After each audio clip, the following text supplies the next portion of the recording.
Hi, this is Mike Cullen with the Fits on the Go blog at the ACC's Legislative Conference in Washington, D.C. I have the distinct pleasure of interviewing Mr. James Carville and Miss Mary Matalin, the keynote speakers at the ACC PAC's dinner this evening. Now, we've heard a lot about healthcare reform. It's a very important topic for young physicians. With the upcoming election and with the presidential election just 2 years away, how should both Democrats and Republicans currently be messaging Obamacare? How should they try to sell it or sell against it to the American public? Well, it kind of reminded of the Sherlock Holmes, the dog that didn't bark, you know? Well, this is the train that didn't wreck. Yeah. Okay. I think that this is the framework of how health insurance, not health care, health insurance is going to be delivered in this country for the foreseeable future. Yeah. So and people are already adjusted to it, and it's the system we got, and I happen to think it's better than the old one, but it's the one we got, and it's probably the one we're going to keep. All right.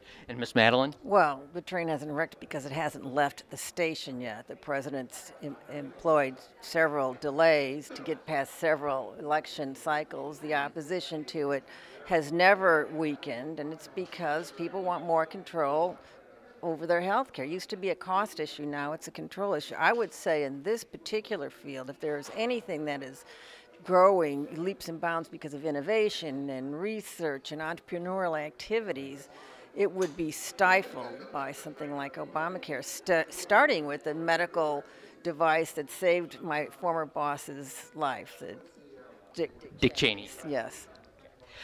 Interesting. Well, thank you. There's clearly not this clearly isn't the last word on this issue. Now, you two met in 1992 during the presidential campaign of old George Bush and Bill Clinton. We've seen a lot of changes in Washington since then.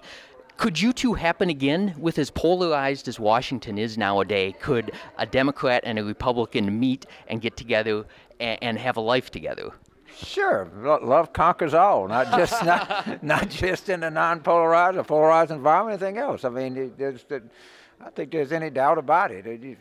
People fall in love for a lot of different reasons, and they have conflicts. And if you think about it, the political differences, there's some that are worse than that, a lot that are worse than that. Mm-hmm. Listen, I love him more today than I did. It was 1991 when we met, and he's gotten more liberal and I've gotten more conservative. So I'm going to, for once, agree with my husband. It's not his politics I love. Look how cute he is. All right. Well, before we go, can you give us a sneak preview of what you're going to discuss tonight with the ACC Legislative Conference attendees? Well, I'm sure that we'll talk about the health care and, current political environment. I'm sure we'll talk a little bit about New Orleans. We'll talk about life in general. I mean, what we want to do, and we hope, is, first of all, we kind of looked at the agenda. I couldn't understand a single thing about a single thing on here, but I suspect that these meetings tend to be kind of tedious and very, very scholarly. So hopefully we can get a couple of yucks here tonight and have a good time. That's what that's what we're aiming for here. Very good, thank you. And any last words, Mrs. Matalin? Not only could we not understand it, we couldn't pronounce your agenda. So thank you for your service. Well, thank you very much to both of you. We're looking forward to things this evening. For more videos, you can go to youtube.com/fitsonthego. Thank you.